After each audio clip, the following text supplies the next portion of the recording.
Outside of East Palestine, Ohio. We are currently getting ready for a town hall event that's going to be getting started here in just a couple minutes.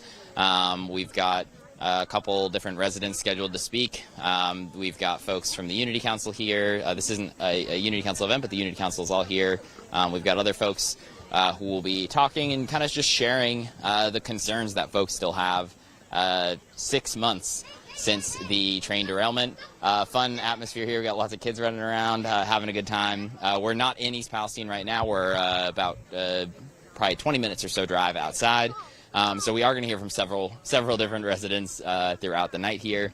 Over the last couple days, we've been here since Sunday. We have spoken to dozens of residents at this point. We'll start off with a couple of the highlights. On Monday, we went out with Christina Seisloff and checked out the state of Leslie Run right now, which was frankly a bit shocking to actually see some of the contamination that is still there, still present when you're doing things like flipping over some of the rocks in the creek and seeing some of those rainbow colors still to this day, 6 months later, coming up when that happens. We also spoke with Christina again later in the day and several other residents on the Pennsylvania side of the border over in Darlington. And you're going to run me over over in Darlington, Pennsylvania. And oh, you're good. Over in Darlington, Pennsylvania. And I wish I could have the fun car like that and be riding around. But yeah, so we were over in Darlington, Pennsylvania, and spoke with 4 residents, 3 of them who are on the Pennsylvania side of things, because that's an element of this that has been missed in a lot of this. I know we'll be hearing from one resident from Darlington tonight who'll be sharing her story about what's been going on. But if you've been on the other side of the state line, again, this derailment happened just 600 feet from the state line in Pennsylvania. If it happened 600 feet further down, we wouldn't be talking about the derailment in East Palestine, Ohio. Instead, we'd be talking about the derailment in Darlington, Pennsylvania. So spoke to quite a few of those residents over there. Yesterday, we got to check in with Lonnie Miller. You might remember the first interview that I did with Lonnie, one of the most heartbreaking ones we've done so far. Lonnie, has lived in East Palestine most of her life. She is a small business owner in town. She runs, Mama's Attic, and she, filled us in a lot on, and this interview hasn't been posted, but she filled us in a lot on the kind of mental and emotional side of all of this. Sure, the physical health symptoms are one part of the story, but the mental and emotional are a whole other.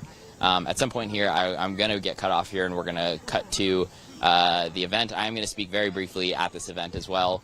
But the main focus here is on the residents, obviously, in East Palestine, Ohio, surrounding communities, as well as just over the border in Pennsylvania, too. But yeah, that interview with Lonnie, all these other interviews that I'm talking about so far, they are going to be posted. Some of them have been already on our YouTube channel.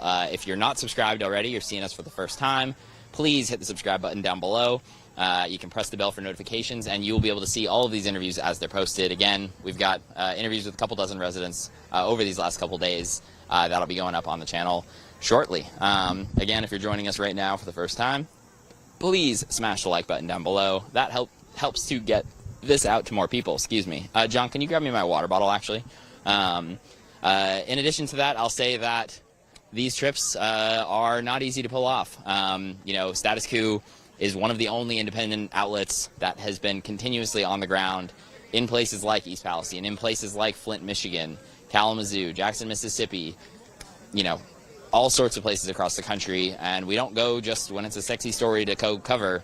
At this point, this story is not sexy to cover. That is apparent by the fact that members of the community here invited dozens of other media outlets to attend to this. It looks like we might have one other one here just showing up. So that is obviously showing the state of the story at this point. It is not sexy to be covering this anymore, unfortunately. But we are going to continue to do so because it's the right thing to do. If you're able to support the kind of reporting that we're doing here, statuscoup.com/join for as little as $5 to $10 a month. It might not sound like a lot, but it makes a big difference when a whole bunch of you get together and do that. And that's how we can make sure that the stories of some of these folks can continue to get out there, because so many other places will not do so. Give me 1 second. I'm going to get a sip of water, and I'll get an ETA on when we're going to get started here. It'll be in just a couple minutes. I'm going to get a sip of water. Stick with us here. I'll be right back over.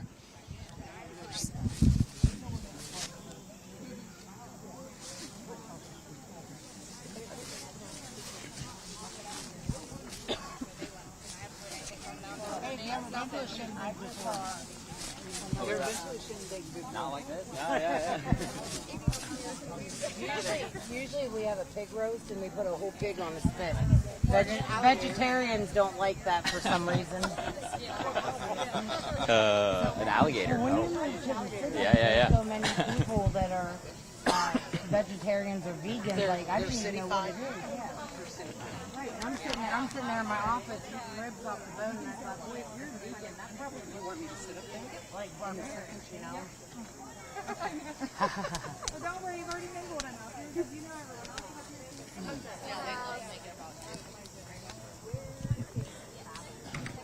And I'll do a little narrating. John, just show you the scene here a little bit too. Again, we're going to get started in a couple minutes here. This is a town hall meeting in East Palestine. If you're just joining us, please smash the like button. We'll be hearing directly from residents of East Palestine who are, getting together 6 months after the train derailment that happened back on February 3rd, followed by the detonation of vinyl chloride on February 6th. Again, we've since learned that that detonation really did not need to happen. But here we are 6 months later. Folks are still, in many cases, displaced. Some folks, many folks still don't have answers to basic questions such as contamination relating to their homes, their businesses, and they're still searching for answers here. So once again, this group getting together 6 months after the derailment. Things should be getting started fairly shortly here.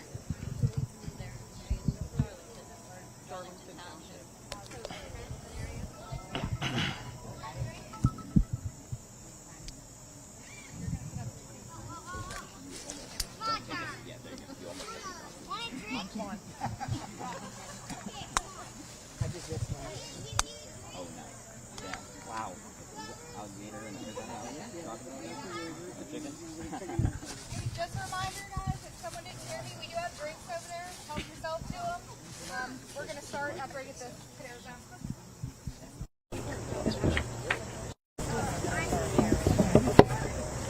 Just like cool concept.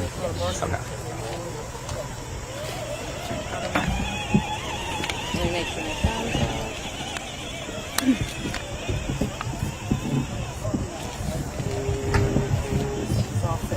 Lily, when she talks, record her whole talk on my... Okay, guys, we're going to be starting. Okay, so I don't have a microphone. Hello, guys. We're gonna go ahead and get started here. There you go. Okay, so I don't have a microphone to use right now. Sorry. It's all good. I want to catch this spot. Okay, so the reason why I wanted to call this together is because we see a lot of information floating around on Facebook. We hear different things. Some person hears something, another person hears another. It is so hard to get us all together to get that information together at once. And being in town, a lot of people don't want to go in town. So that's why we did this a little bit further. I went to a meeting with Johnson for the businesses, and I was shocked that no one was getting help. I really thought that they were getting a lot more help than what they were getting. And unfortunately, some of those businesses had to back out. I completely understand. And there is a struggle. They are struggling. They don't know if they're going to be open next year. They cannot accept the grants that are given to them, because if they can't guarantee that, they might not have the money to use towards their businesses. So that's why I want everyone to hear each other's stories. And if you want to, we encourage you to speak. Let other people hear you, because we relate on some level. Everyone here is together. We're not against you. We don't criticize. And I would like to introduce Lewis. He will tell you a little bit about the town and his experience coming in and meeting everyone. So from businesses, community, and he's like family now.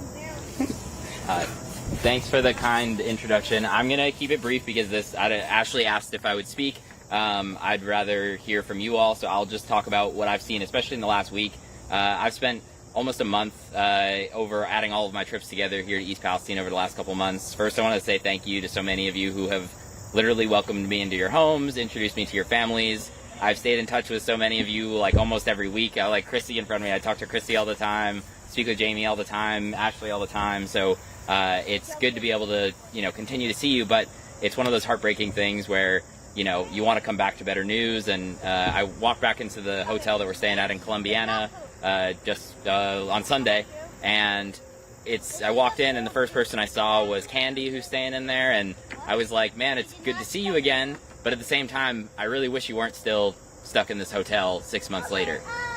So I'll share a couple of the things that I've seen over the last, couple months at this point, but more specifically over the last week. That's been pretty shocking to, still hear from so many people who aren't, in a position where they've got a permanent solution to the place they're in right now. Almost every single person that I've talked to is saying, hey, we're not seeing, we want to leave, but I don't have the financial resources to leave permanently. That's been a major red flag that we're kind of seeing and speaking to folks about, where they want to go, but they've got a mortgage on their house still. They can't afford to go move into another situation, and that's the reality of the situation. So many folks that we're talking with still, some folks still dealing with health symptoms, other folks not dealing with health symptoms and not sure how to feel about that.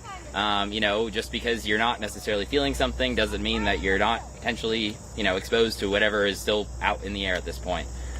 Hearing frustrations from folks dealing with different agencies, different, dealing with the railroad on different instances. So I always come back hoping to hear some better news. There are little glimmers of good news I hear if someone's able to, get themselves out and move.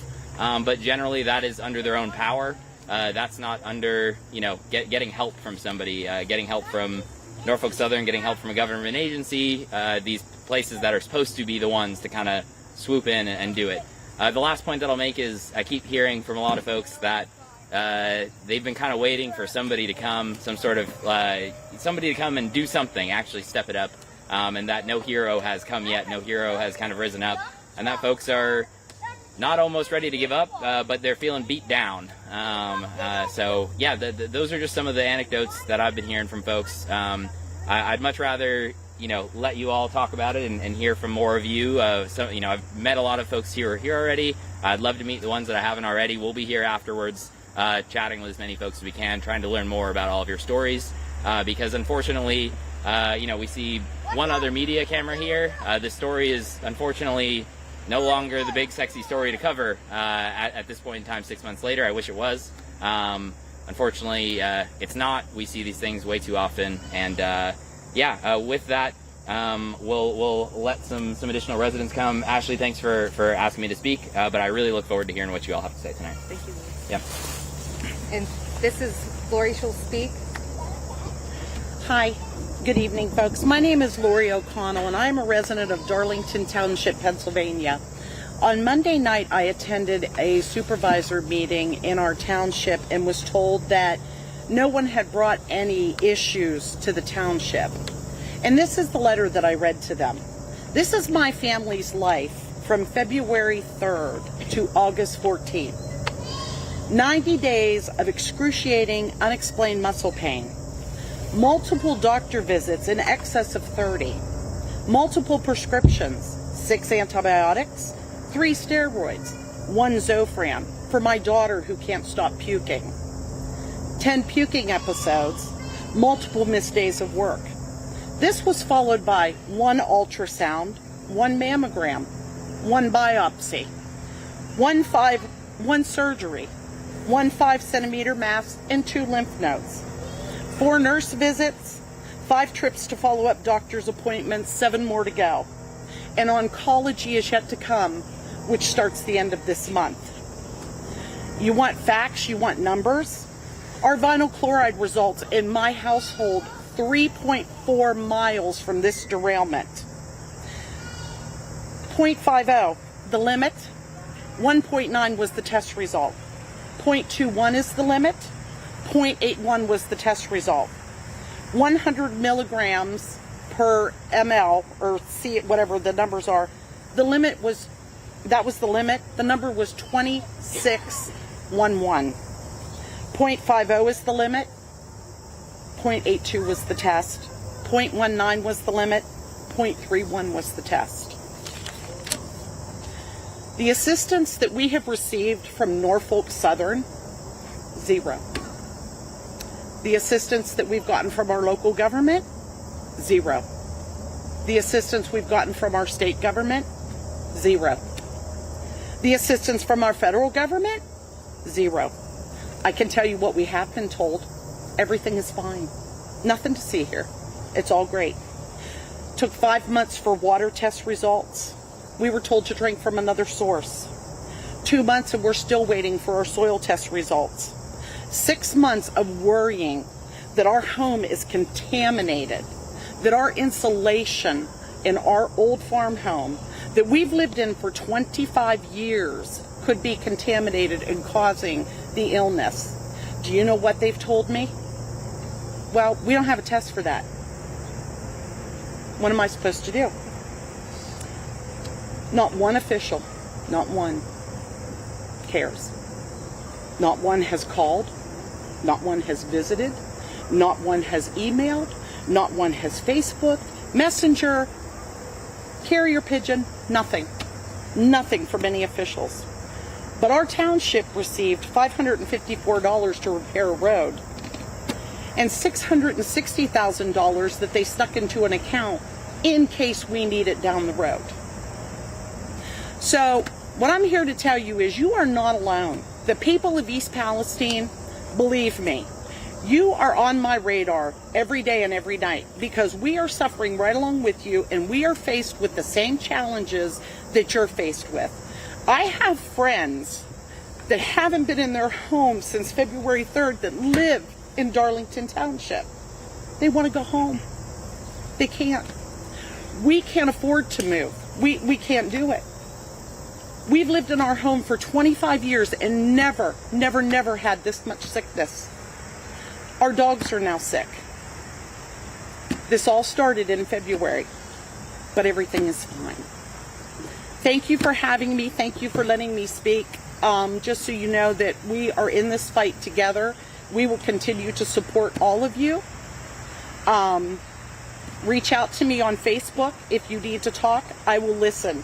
I'll be in and out because, of course, my husband, who has now had cancer and a double mastectomy, is facing chemotherapy treatment. So I will be a little tied up with him at times, but I will get back to you. Thank you for this opportunity, and just know that you are loved. Thank you. I do know other people here have stories, and if anyone would like to come forward, even sit down, stand up here, or talk from your seat, I want everyone to have the opportunity to say something. Okay. Just remember, we want to be courteous of everyone's time, too. Main issues.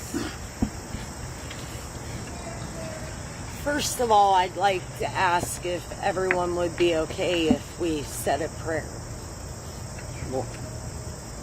Dear precious Heavenly Father, we need your help. When two or more gather, Father, you hear us. We are lifting our loved ones, our health, our homes, our jobs, in this whole situation. We're lifting up the workers, we're lifting up the railroad, Lord, we're lifting up our government. Father God, bring the truth to light. Touch and heal this community. Please help those that can't go home. Father God, please bless those that can be in their homes and that can stay. And Father God, just touch each and every one here. Please, Father, each person has a different story and is going through so much, but you know each and every one of us. Father, please bring the truth to light, and we will praise your name from the highest mountain. In Jesus' name we pray. Amen. Amen. Most of you know we are still not back home. My mom and father moved into our home in 1970, and it is a very old home. Unfortunately, it sits on the top of Sulphur Run and through a tunnel. So the contamination is a different experience with that home. I became sick I would lose my voice. I kept my family out of town, but I came into town to check on the house, to take care of the animals and to work. I tested for vinyl chloride, metabolite. That's an issue now, finding doctors and people to help, but God's made a way with that. If any of you need doctors, message me. I know people that understand, and they are helping now. So I wanted to share that. The fact that the town's divided so bad, we can be that bridge. Not everyone is going to believe what you experience, but you know what? God knows. So lift him up in prayer. He'll make a way. Just pray for him. Pray the truth's brought to light. And pray that we can experience life again, make new memories, enjoy our time together, because if you're like me, your life is still stuck on February 3rd. And you can't move forward because either you don't have a home, you're sick, you've lost your job, but we can't give up. We can't give up, and we have to keep our faith, and we have to keep our head held high. God's going to take care of us. So try to be kind to each other, even when they're not being kind to you. You can make a difference.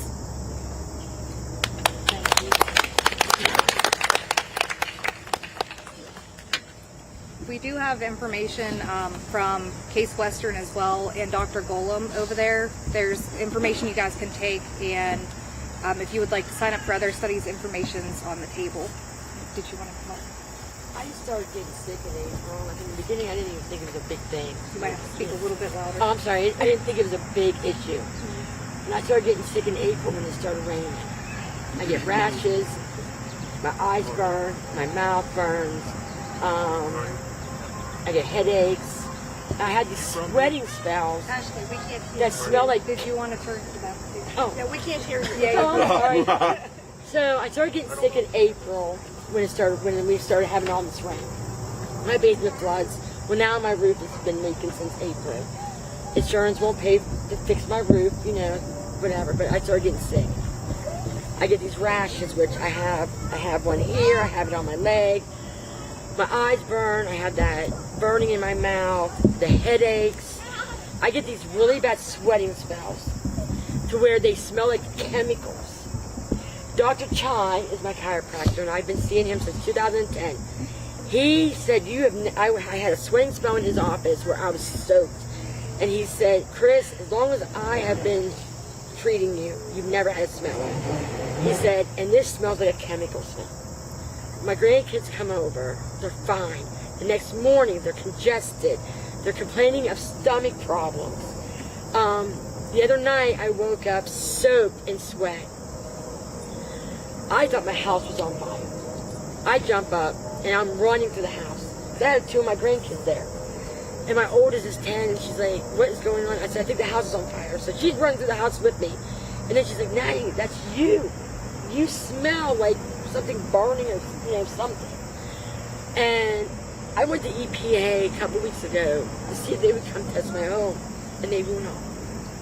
I'm like right outside the 1 mile on West Martin. I have a picture of that stuff going over my house the day of the explosion.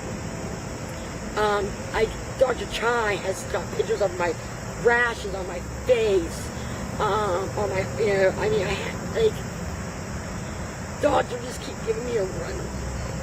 I'm going to send you to a dermatologist because you're itching all the time. When I leave town for several hours, I feel good. Everything stops.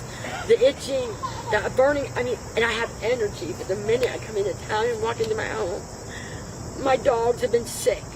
My cat had big sores. He was left behind because I couldn't find him. Big sores. I've taken him to the vet. I even took the bills to Norfolk. And they're like, well, you can't prove it's because of us. You're right. And my vet even said, when they die, we could do an autopsy, then we could prove that this was, you know, but while they're alive, we can't even prove. And I'm tired of being sick and getting nowhere. And the doctors keep saying, well, we can't say it's from the derailment. But we understand, but we can't say it's from the derailment. We have no proof. We have no way. And I was just at the doctor's yesterday with all this stuff. And no, it was today. I'm sorry. I went there today, down there in town. Same thing. We can't determine if it's from. I didn't start getting sick till April when all this rain. My basement leaks. Now my roof is leaking. And I just think I'm just so, like, it's just, I know it's in my home because I never got sick until all this rain started. And I'm just at my wit's end. I don't know where else to go. And, like, I've only been in that home for 4 years. And it's just, I'm just tired. I'm tired. And I'm not getting nowhere and getting no one to help because I'm trying, even like I told the doctor today, I want to rule it out. I don't want it to be from the derailment, but I know it's from the derailment because I was fine before then. And now here I am dealing with all this stuff again. I mean, it's not again, but it's just over and over and over since April. And I'm tired. I'm so tired. And yeah, I wanted to stay under the spotlight, but Krista, thanks to her, she talked me into coming today. Good. And I met her at a doctor's office a few years back, and we just clicked, and I talked to her about everything. Thank you for coming and thank you for talking. Would anyone else like to say anything or even address any concerns? The most recent one I've had a lot of complaints about is the way the homes are going to be cleaned. So a lot of people are saying that they would feel more comfortable with a deep cleaning, hazmat, fully soaking or getting rid of furniture. I know that a cleaning has been ruled out. There's been a little bit of confusion if we do have to go back, if we don't have to go back. So they won't even pay. I got a cheap living room suite. Your folks refused to pay for it, to reimburse me. So I'm in a position. Yeah, we can't get our house tested, so yeah, I can't help anybody with that. Yeah, I can't get mine tested either. So I'm in a position where I'm hearing all of your guys' stories. I'm still in a hotel. I haven't lived in my home since February 3rd. So I am terrified hearing everyone's stories that I'm going to go through the same thing. And my son, which you guys have seen come up to me, what am I going to do whenever I have to take him to the hospital? What am I going to do whenever I'm like, we can't go anywhere? When I can't support my family anymore because I can't work. I'm so sick. This is a common thing I'm hearing, and I'm terrified that the light cleaning or the type of cleaning that's being presented is not enough. I honestly feel that there are people in town that want to stay. That's fine. And if they feel comfortable, I'm happy that they feel comfortable. But I know from going into my home, I can't be there for more than 40 minutes. I can't physically handle being there for more than 40 minutes. So I would like to be relocated. None of this is my fault. I shouldn't have to put myself in debt just to avoid being sick. Should be made whole. If the ones that don't want to live there, they need to buy us out. Buy us out. You know what, there was an analogy that was told to me, and this made a lot of sense. And I think that when you speak about the division among the people, and you have people that say, well, we're not having any problems in our house, but we are having problems in our house. I think that the best analogy that was given to me is that this was like a tornado, where when a tornado comes through, this house may be destroyed. This house, nothing happened. This house may be missing a few shingles. This house is gone, okay? So I think that when, especially in town, you have people that are on one side of the way the wind blows versus the other people that are on the other side the way the wind blows, which we happen to be on that side in Darlington, the way the wind blows. Foundations. And exactly. And they, you know, I think if you go back to science, basic science, okay, that analogy speaks volumes, you know, as to why this one, that one, this one, that one, it picks and chooses. You live in an old house, we do. It's very, 1925 our house was built. You know, it's got blown-in insulation. It's not airtight. Plaster walls. Our pipes still go in. Right? It's Right? in the sewer Exactly. And there are other people that have updated homes or new homes that are designed to be efficient and airtight. So I think that's where a lot of the division comes from. And the lack of compassion. I think Right. Yes. My son lives in ground zero, right, not even 200 yards. He's like, I'm not sick. But he had to, like, his home has, when he bought it, it was completely remodeled. Plus that he's been remodeling so he could sell it. Now he's like, well, am I going to be able to sell it because of this? Another thing I think affects it is genetics. Yes, I agree. I have really bad reactions to most medications, and in 2016 I learned about genetic testing. I think that type of thing it really plays a lot. So if you can't take Tylenol and everyone else can, everyone thinks you just don't want to do it. You're too sensitive, whatever. There's so many biological, physical, actual reasons, and we just have to be kind to each other, you know, and that be kind. Yeah, they're going to do genetic testing. Oncology has already said that they're going to do genetic testing on both my husband and our daughter. There is no history of breast cancer in his family. So we are all like, interesting, okay? So we are very curious to see how that genetic testing plays out, because if the BRCA gene is not there, then we got to look a little further. So I'm not going to put the cart before the horse where that comes, but I am going to do my due diligence to research and find out all that I can. We'll be praying for you. Thank you. I appreciate that. I do, because Prayer changes everything. it does. I was telling her, I said, I just feel like I'm dying slowly. Yeah. Well, we are. Everything, you know, people don't realize either that, you know, what everyone has been exposed to, it's a gift that they gave us that's forever. I mean, you know, you can test negative and you're going to still have it in your body. I want to move, but I can't afford 2 mortgages. Right. Being on a fixed income, Exactly. I can't do it. Right. And a lot of people are in that position. Elderly people. I also think that there has been a lack of, I know in our area, in Darlington Township, I would like to get out and do the door-to-door and go talk to these people. Sherry and I talked about it a little bit. You know, going out and talking to these people, because a lot of people, especially in our area, and I know in East Palestine too, look, we are all just happy, get-along people. We want to live our life. We want to be peaceful. We want to say hi to our neighbor. We want to have lunch with our friends and go work our job and come home at night and have a beer and be done, right? We can't do that anymore, you know, and the thing of it is, a lot of these people are not going to come forward that are having symptoms because they're afraid. Exactly. So, you know, my suggestion on the sites, I get bashed by, I call them North Folk Karens, is what I call them. Yeah. So they start bashing me. Right. Like I posted the rash on my leg and some guy said, oh, it's general warts. Okay, yeah. Well, we can continue, but does anyone else want to say anything?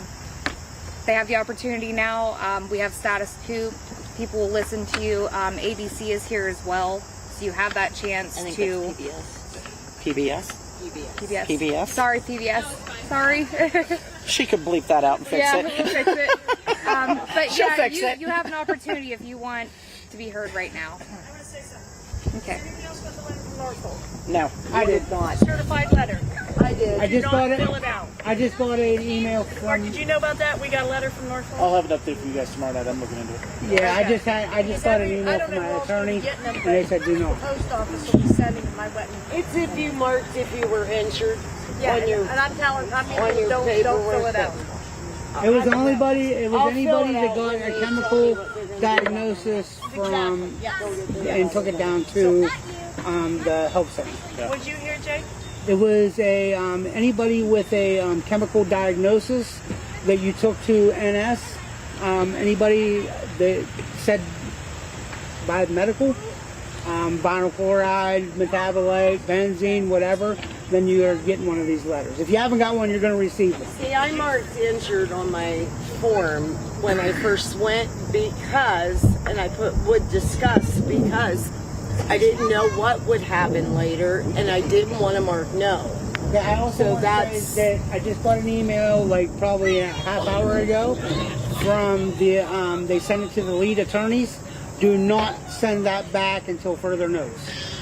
I was told the same thing. Yeah, my recommendation, again, we're looking into it, is hold off. The only feedback I got from Federal Railroad Administration is it is a legitimate citation, but we'll get the answer. Yeah, because I mean, I've been to the doctor. I told Norfolk every time I go, why are we full aids or cough medicine or prescription? And I said, because I'm sick. You know, this is, but I've not turned any medical bills in. So that might be why. I don't know if everybody's going to get one or just people that say they were sick. Probably from the OSHA incident Everybody with should the get one then? workers. I imagine they have to, anybody that mentioned an injury now, they're doing this. They're doing this for. So Because they didn't do it right. Well, when I went to the post office to pick mine up, Chris said we're sending out hundreds of these. So there's a lot out there. So okay. Well, I have a question for you with the You're going to EPA. get a paper. So the that last says you have a time, certified letter at the post office. I live a half a mile. So that when you go sign for it, I can't it's afford okay to to sign lose. that My you mortgage is received it, but $450. they want you to fill So out the last time I was at the medical assistance center, I said, you're wasting your money. You're paying $5,000 a month for me to live in an Airbnb, you know, with my kids. I'm not signed with a lawyer. Can we settle? Can we do something? I don't want to live like this. They told me they cannot settle until the EPA will not allow them to settle until the cleaning's done. Is that true? Well, that's what they're saying at the assistance center. Let's talk that. Okay, because that's what they directly told me is the EPA does not allow them to settle with anybody. It's not accurate. Well, that's what they're telling me. Let's talk after the meeting. So I want to talk, you know, we can talk now. Everybody wants to know this. You know, we don't want to talk after. If anyone would like to speak with Mark after on these specific things, because he did come and we kind of had agreement. It's not the meeting about him, it is about us. So I do understand your frustration. Trust me. His meeting is tomorrow. I know. I mean, that's up to him if he would like to go forward. Okay. But that is a lot of miscommunication that they're telling people different things. With the railroad, any arrangements the railroad may have with individuals has nothing to do with our work. So I'd just like to learn a little bit more about it. Yeah. Yeah. And I don't mean to put you on the spot, but I figured since a representative from the EPA was here, maybe we could see if that was true or not what they told me. That doesn't sound right to me. Because we're living month to month, and then these Airbnbs are full, and you have to move out for a couple of days because someone booked it because they're telling you month to month. You know, well, we don't know if we're going to pay for next month for you. We're working on that issue too, because there needs to be more clarity on that. For sure. Okay. Well, thank you. I didn't mean to put you on the spot, but. Oh, good. Eric Offenberg stated? Columbia, yeah. Hi, everyone. I just want to talk a little bit about the narrative of just move. So I live in Eden Valley, which is a part of Darlington Township, and I've been trying to just move. Immediately after this happened and I smelt my home, I knew, we've been on my land for 4 generations. I live in the house my great-grandmother built, and just by the smell, I knew I would have to move, and I knew that we weren't going to have answers. So I got a second job. I've been working a second job for over 6 months now. A lot of people here know me. I get up at 6 a.m. in the morning, and by midnight is when I'm finally getting to bed. I have tried to just move. Saved up enough, got an apartment or a house far away in New York where I'm hoping it's a little bit safer when it comes to health and safety. And what happens is you get up and move, and then you realize you can't take your stuff with you. So I pack all my clothes and my bags, and I take my car up there, and I unlock the door, and I'm so excited. Fresh air, this is going to be awesome. I unzip my suitcase, and there's that same smell, the sweet bleach smell that comes with you. So when we're hearing get up and move, it's not just get up and move. It's not just get a new home. It's completely start over. And that is not something that people here can do. It's probably not something people anywhere in America can do at this point. And so, you know, I get a lot of comments on the internet of people just telling me, you know, pack up your things, go, just leave. Well, you know, I have a house that had an air mattress on the ground for 2 months now. And it wasn't until there's been no help from Norfolk Southern, there's been no help from any government agency, and the only help that I have received is from my community members. Mutual Aid has provided a mattress for myself and my grandmother. People that are part of Unity Council have helped me purchase things for my home. And it's the community that's taking care of each other when it shouldn't have to be. So when you hear about this narrative of just get up and move, I want everyone to know it's not that simple, because it's not just leaving your house, it's leaving everything behind. And you know, I'll continue to fight for everyone in Darlington and East Palestine, wherever we have to, because it's not fair. It's not fair. I shouldn't have to work 2 jobs to start over again. No one should have to do that. Especially when it's not your fault. Exactly. And that'll go into Krista Jean. We didn't ask for the park. We never asked if we needed one. We never asked if that money could be spent a different way. We never had a say in it. We have not had a say in anything that has been taken place. We have not had a say in the type of cleaning we want, unless we have really fought tooth and nail to the point where this one person can, but why can't everyone else? Why are we constantly asking everyone, hey, did you get that? Whenever you were on the phone for 12 hours, go in person. Well, no, I was turned away. Or I did get a little bit. No, we have to fight all day long. We have to beg. We shouldn't have to do that. This is not a thing that we wanted or stepped into. So the big issue is we want to say too, and what's being done, I feel could be better with our say, honestly. We all have a large amount of people communicating online. Everyone has the voice they wanted to be heard, but no one's checking there. So we can go into parks with Krista Jean. Okay. I'll give you a brief history. I'm 1.2 miles away from the derailment. I didn't know that when I got the evacuation coming across saying Jimtown Road evacuate. And because we couldn't afford to relocate, we stayed until Sunday night. Sunday night, my kids had all been out for the day. They went out of the area 10 miles away. They were all out, and I was home with the pets. And I thought I was waiting for a news update. I didn't realize I had missed it. And during that time, I'm like, okay, they're doing it at a strange time of day. This is going to be the time. So I'm throwing, you know, my medicine in the bag, the dog's medicine in the bag, just doing the basic getting ready. And my older daughter was going to come home and get some stuff for the baby. And I was like, you know what, I can grab it. She was like, no, I'd like to get it. And as she walked through the door, I got the first text I ever got on a smartwatch that said, from a former first responder who was listening to the radio, get the F out of East Palestine. I pushed her right out the door. She was like, but Mom, I was like, no, so-and-so said.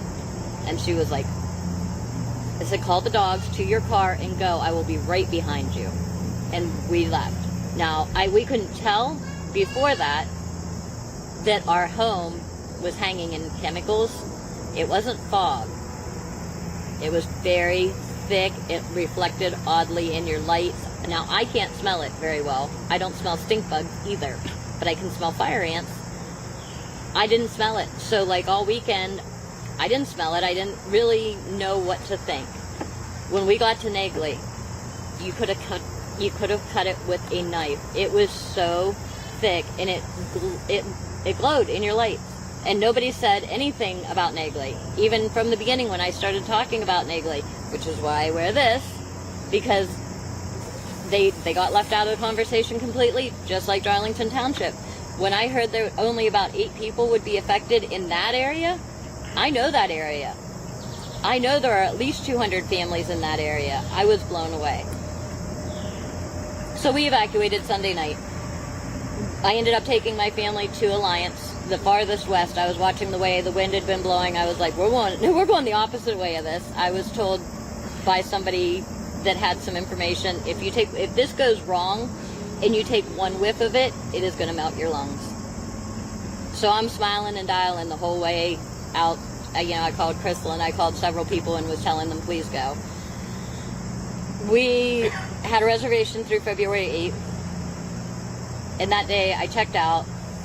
I didn't know what to do. I was thinking it was probably okay to come closer for everybody's work and stuff. And I was just kind of, what are we going to do? My kids were in different places. I'm floating around Columbiana trying to figure out what to do. And I sat in the assistance center parking lot for a while waiting for the release. And then they said, the evacuation's lifted. So I never did go through their line. And I was one of the first ones into town. There was a train. Went to my home and my cats were obviously not real happy. No big deal. I noticed it smelled somewhat strange, but then the kids didn't come home until the end of that weekend. None of my kids felt safe. They stopped in and they're like, no, Mom, I can still smell it. Now, when it came to the voluntary relocation, I got that flyer and I was trying to figure out where I can take a family of 5 with 5 pets. When one works in Monaca and one works in Selainsville, or goes to school in Selainsville, who am I going to make drive an hour? I went to the town hall meeting on Thursday that week and talked to the Norfolk Southern table. They handed me off to the third person, said, I helped make that flyer that night. I made a mistake. You can rest assured that your air is safe where you're at. And if you look at the map, it either cuts off at my house or the house right beside me. Because the chemicals knew that much. Okay, whatever. So me and my kids make our own plan at home, like how are we going to do this? As soon as my youngest graduated, we planned to go out of town to see if we would feel better. Everybody said, take your receipts down. You were out of town. They said, nope. And I have not been able to get a communication back from them. That is what it is. Symptoms that we've had. Constant migraines. Now, I have migraines. I do not have every day for 6 months migraines. My kids do not have every day for 6 months migraines. Because we did have them prior, we know we can't take the medication, so we just suffer. I have my legs are weak, like Bambi. When I'm outside, in certain situations, I have different symptoms outside, from Negley to Petersburg to Rogers. If I spend any amount of time outside, I will go home and I will have pain in my neck.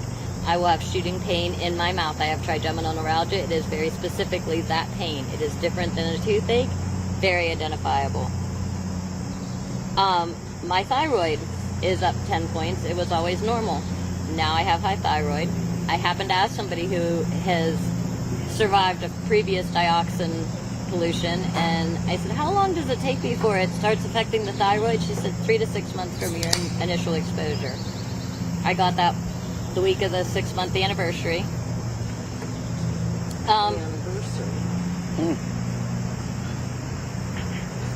My grandbaby has a rash that goes up his thumb. It's usually the thickest right here. Goes up over his heart and up over his back. Now up here it's really light. You can barely see it. Children's Hospital's nurses station laughed at my daughter because she said, I don't know what this is and I don't know if it's related to the derailment. Laughed at my daughter while they have billboards in there saying, hey, we're here for you, East Palestine. 3 doctors don't know what to do about it. Children's don't know how to do that was what it was. It was children's. I know a young lady that is 23 years old that had a back molar come out, root and all. I know a lot of people are having teeth break, root and all, on a 23-year-old. Now, when it comes to parks, in the beginning, I heard everybody, well, not everybody, I heard dioxin people talking about this is nothing compared to Times Beach. This is nothing compared to Love Canal. This is similar to the burn pits in Iraq, so that got me thinking. And I started trying to find out, and I couldn't, it took a long time, I couldn't find any information, and finally I made a connection in Times Beach. There's a picture in green over there. That's the kind of new park they got. That is all their homes. Their dioxin level was 300 parts per billion to the best of my ability to research it. And they want to build us a whole new park. None of us, now I am in the township I'm not in the city, so I have no representation, really. My township trustees are not ready for this. You know, no more than Trent was. This was an impossible task for anybody. But I get no official. I don't think the majority of us want a $25 million park. I want to relocate my family. I want to relocate my family 200 miles or more south or west where that plume did not go. I don't want my family to live what those people lived. When I talked to her, and they didn't know for 10 years. They were getting sick, and they had 10 years of getting sick and not knowing why they were getting sick before the problem was identified. I don't want that to happen to my community. And I'm afraid it's going to. Everything that I have seen says it's going to. All that dust that's been flying around town and then got watered down and got swished down the storm drains and into the creeks. You know, I just don't.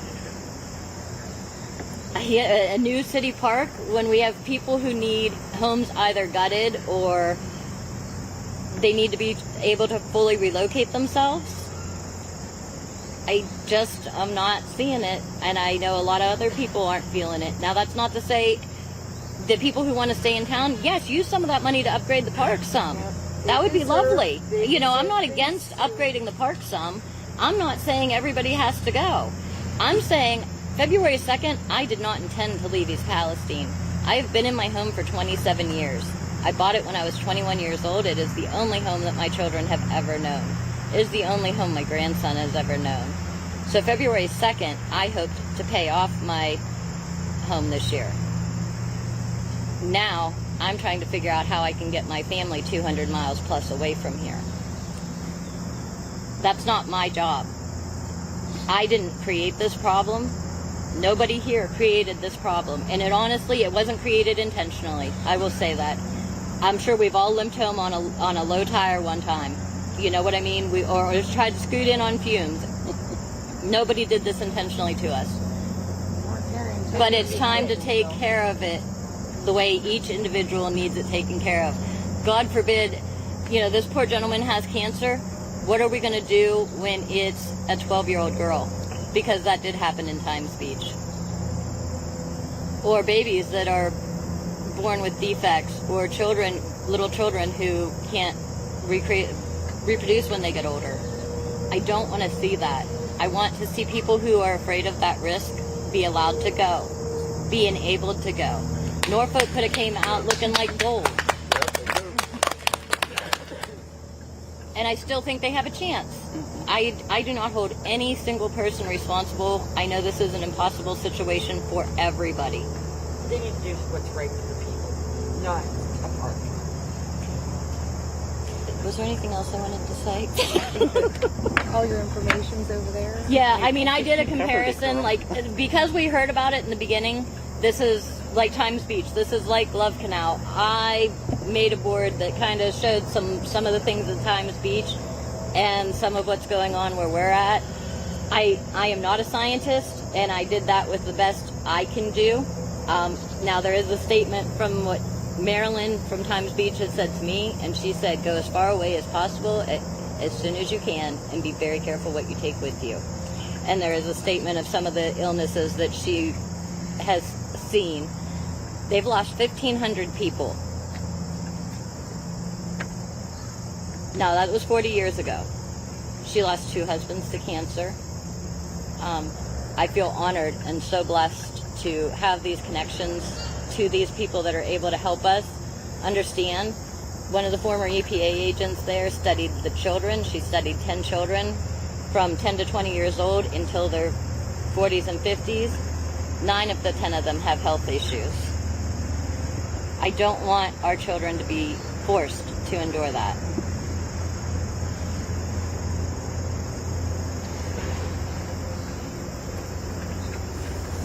I want to thank you guys for coming.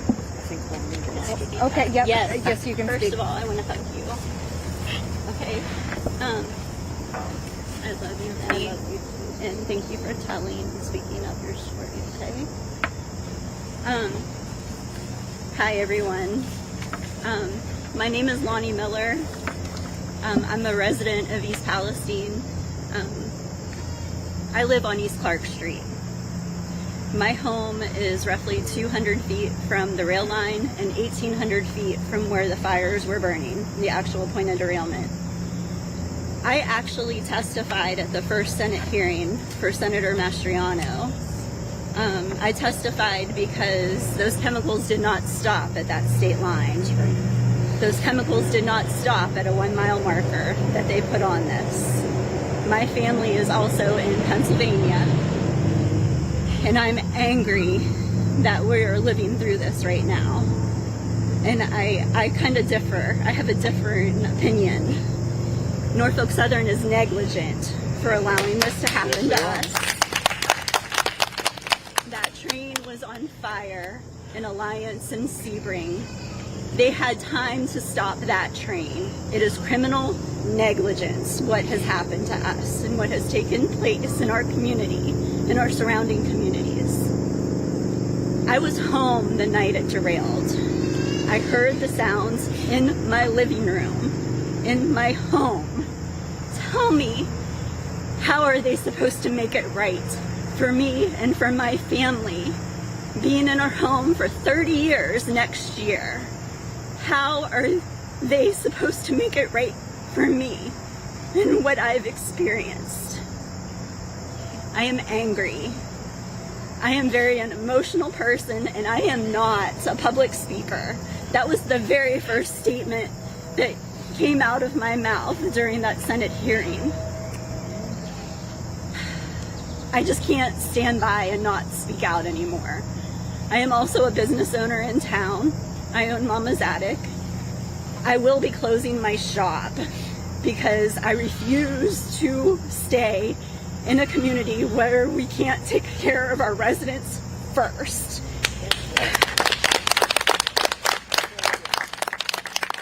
Families and children and these innocent lives need taken care of first. Businesses are not a priority right now. We have to take care of each other first and demand better for us and for these children that are living here. I don't want to know someone a year from now who died from cancer for being exposed to this.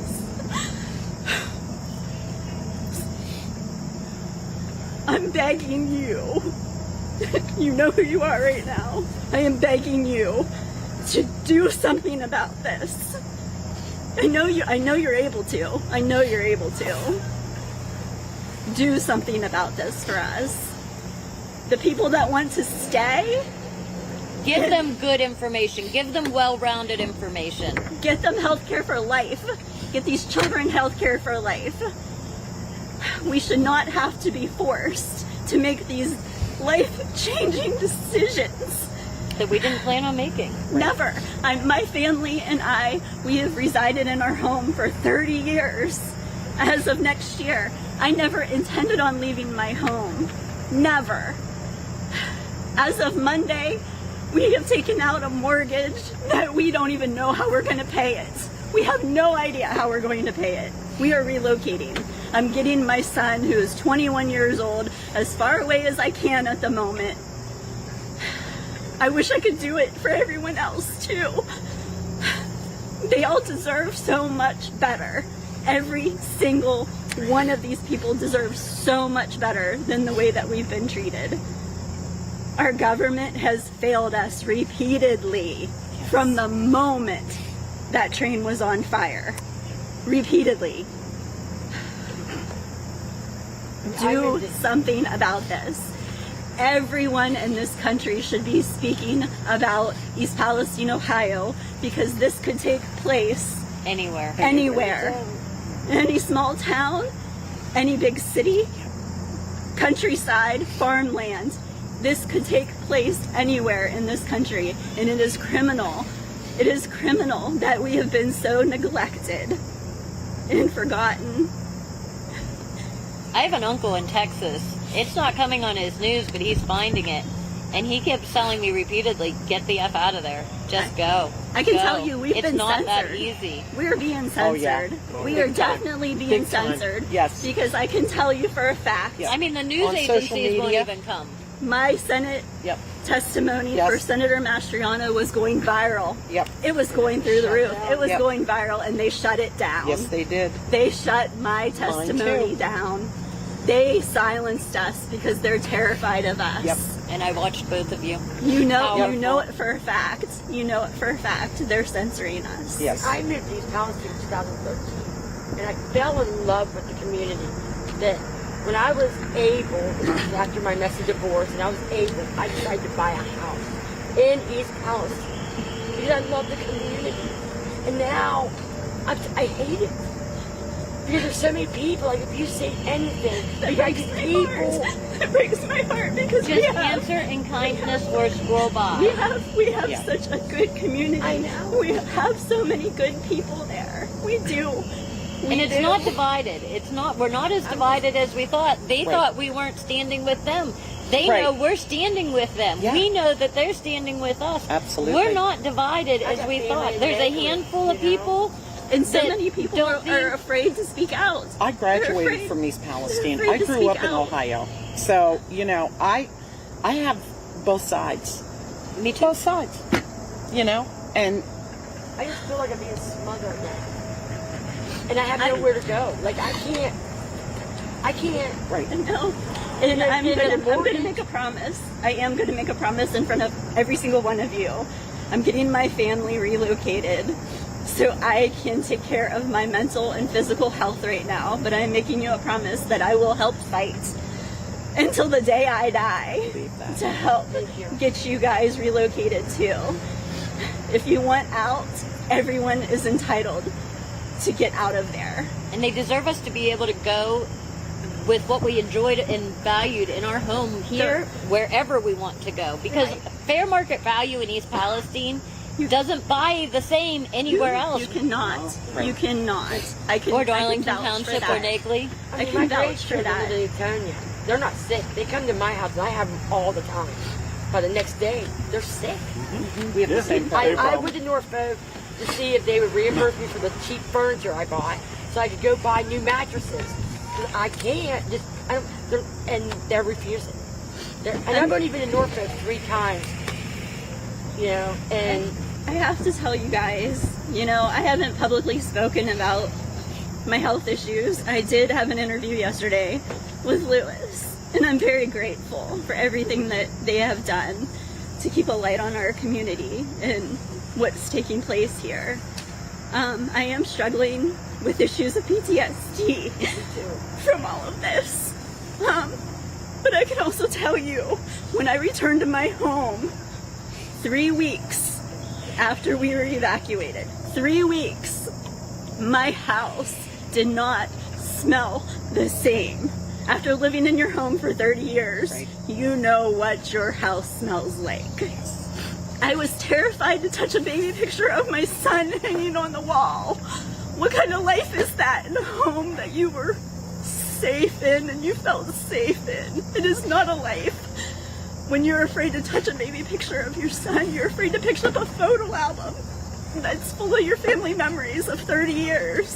If you open a tote and you get sick by the stuff that comes up out of it, or you pick up a box that was stored and the chemicals come oozing out of it and your skin starts to burn. I had physical symptoms going through and cleaning my house. You know, Governor DeWine, the state of Ohio, no one was given any kinds of recommendations to wear a mask while we were cleaning our homes. I did not see that one single time when we were cleaning our homes.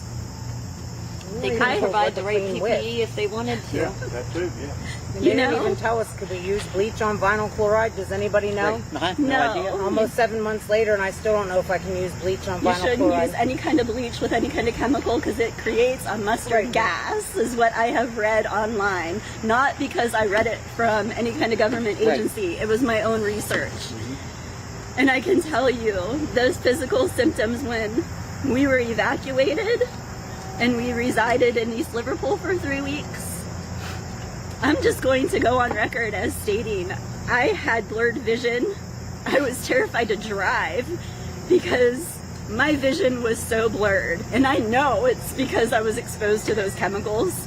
And I can tell you, when I did go to the assistance center on that Saturday afternoon, February 4th, and I was met at the door at the community center at East Palestine Park, the Norfolk Southern representative looked right at me and said, here's a clipboard, write down your name and phone number if you want to speak to our doctor who can talk to you about the chemicals you were exposed to.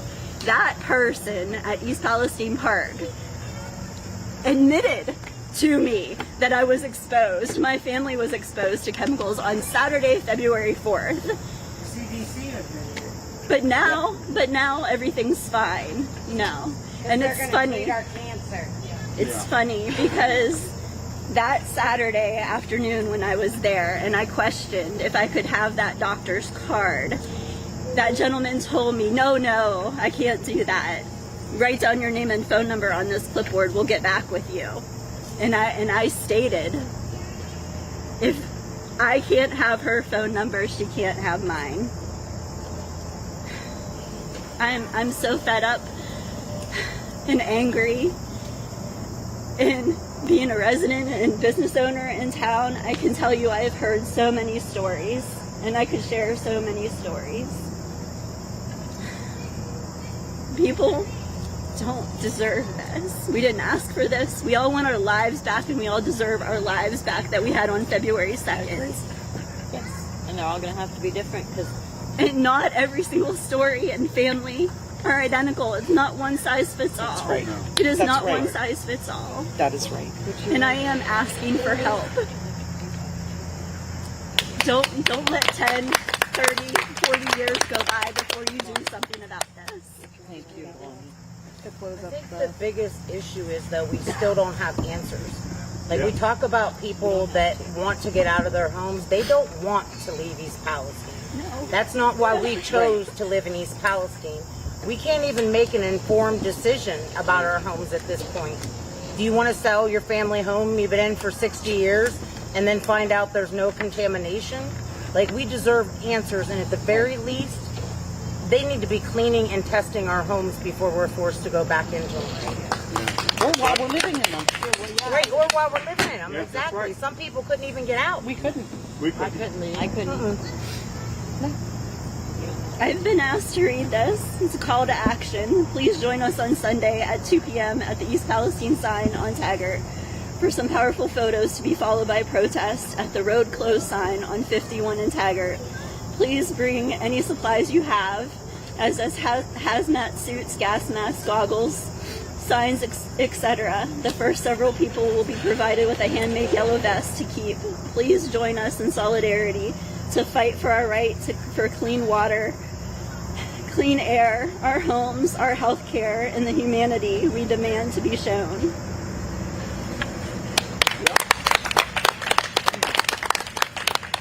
Thank you guys. Thank you guys. Thank everyone. Anyone's I'm so very can help sorry. themselves to food we have over there, drinks, mingle as long as you want. Thank you guys. Thank you.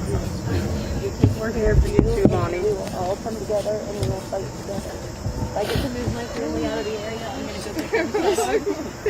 And after I get them settled, I'm coming back to fight too.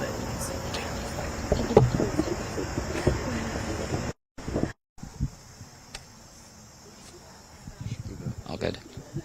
Alrighty, that was the end of the town hall here. In a second, I am going to see if we can chat with a couple different residents. Obviously, that was an emotional meeting there with several residents. That was Lonnie Miller at the end there. I sat down with her yesterday. She mentioned it here. We will be posting that interview soon. We'll see if we can talk to her very briefly, as well as some other residents who we haven't met yet.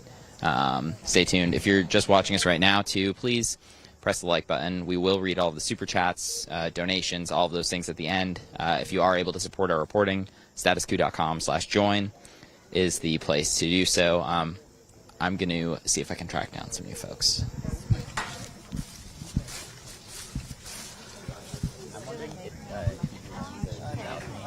probably talk later. Remind me your name. Yeah, I'm Chris Davis. Do you mind? We can talk later if that's all right with you. Thank you. I'm Lewis, by the way.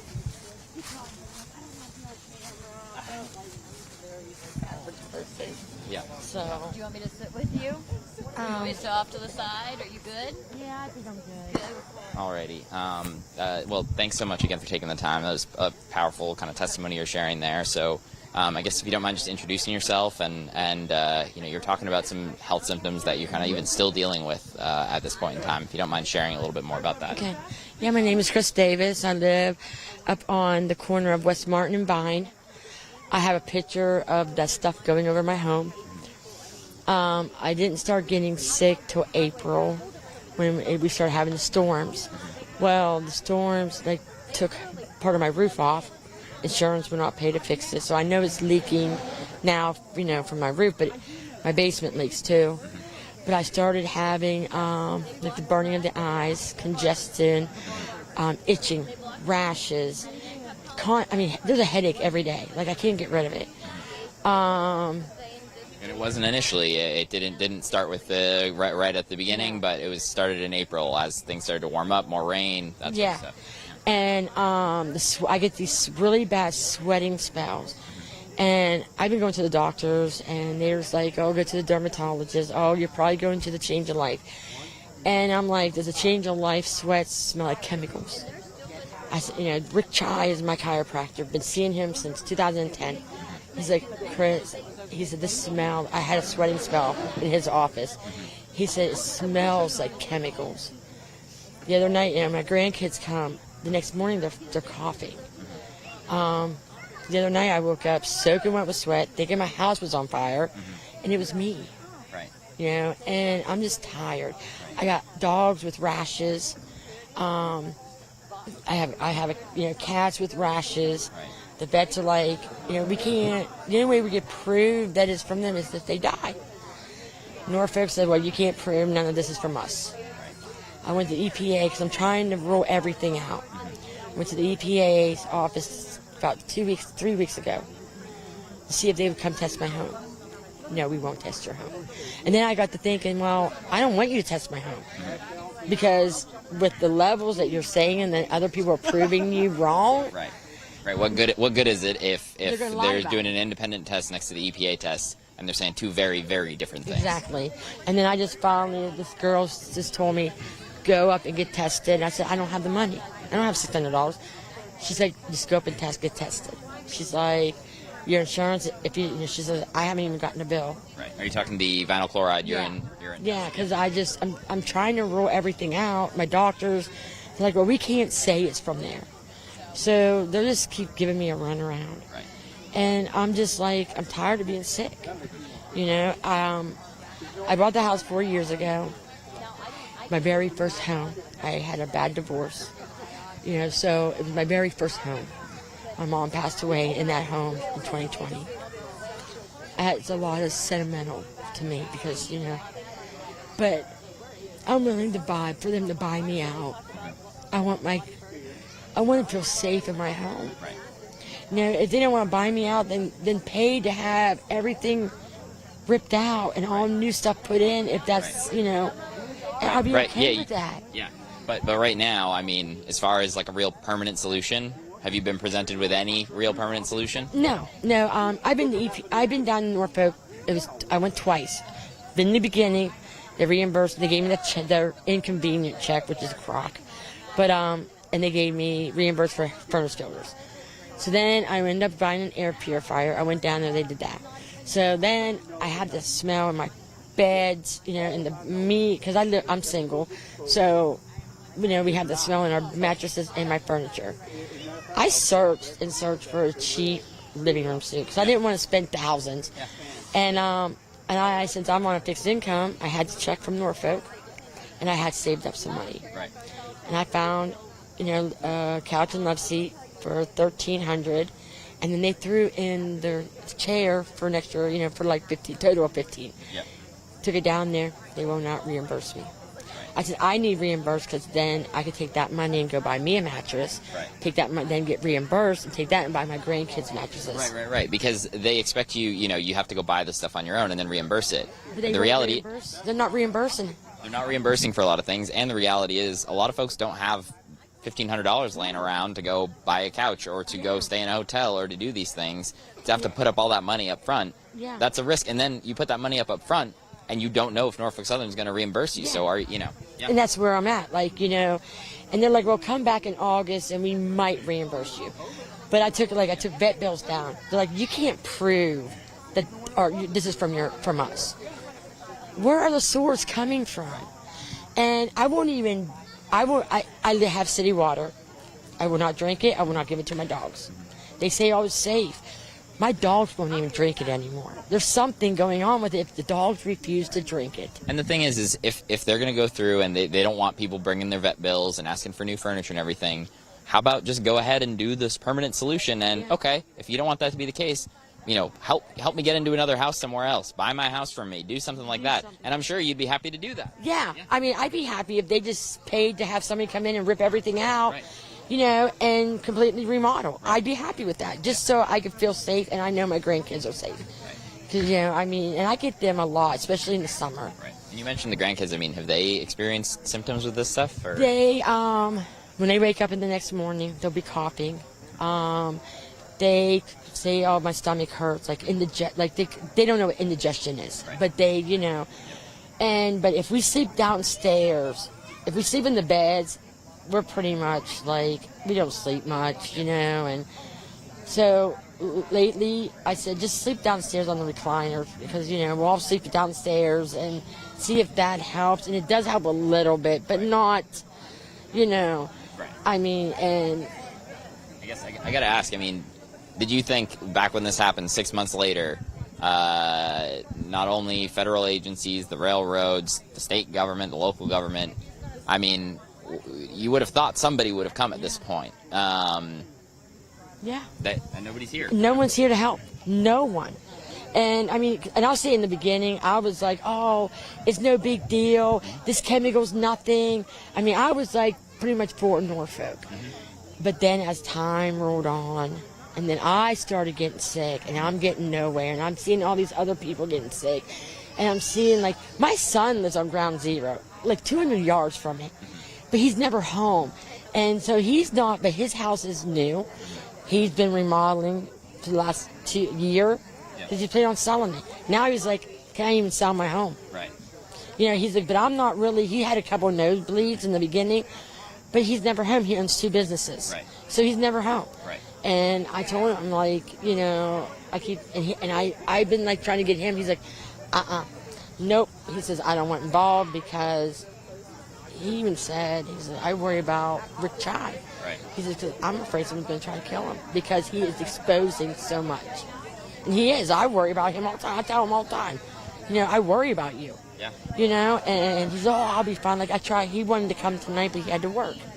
And I thank him every day, every week that I'm there. Yeah, we met last trip I was here. I got to sit down with him, and he's done a lot for folks as far as helping folks get these vinyl chloride urine, the prescriptions at first from no one would give them, going out in the creeks and showing what's really going on in there. And if he hadn't been doing that, and other folks like Christina over here has been doing the same thing in the creeks, and we went and saw for ourselves the other day, and it's shocking to see that the creek that goes outside it's outside East Palestine, it's going towards Nagley. Leslie Run. Yeah. Okay, I used to take my dogs there, and we would walk it, and they would play in the creek. Well, I went down there just a few weeks ago. I wanted to see it firsthand. Yeah. And the stuff that was coming after I started stirring stuff up.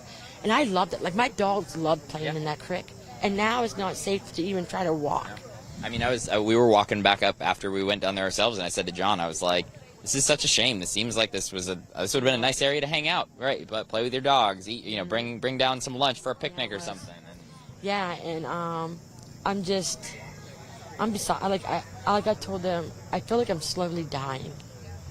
Because and I have no energy, but when I leave, I get so much energy everything stops, like the burning of the eyes and stuff, not the sweating, but everything else. And then I come back home, and within an hour I'm back to like, I just want to sleep. I just don't feel good. And I just, I have a picture of that stuff going over my home. There 1 mile with a crock. Yes. Oh, you didn't see the bubble they put around everything, right? I mean, and I even, Krista said, you have to evacuate. I'm like, oh, I'm not in evac zone. No, you have to leave. So in the middle of trying to leave, I have 6 cats, and at the time I had 2 dogs. A friend came to help me get all my animals out, and they got them all out but the 1 cat. She took a picture, and you could see that stuff just going over my home. Right. And I'm just like, I have a foster. I'm fostering a dog who's never been sick before he came to me. And I got him in January, and he's been to the vet with like a rash on his body. Yeah.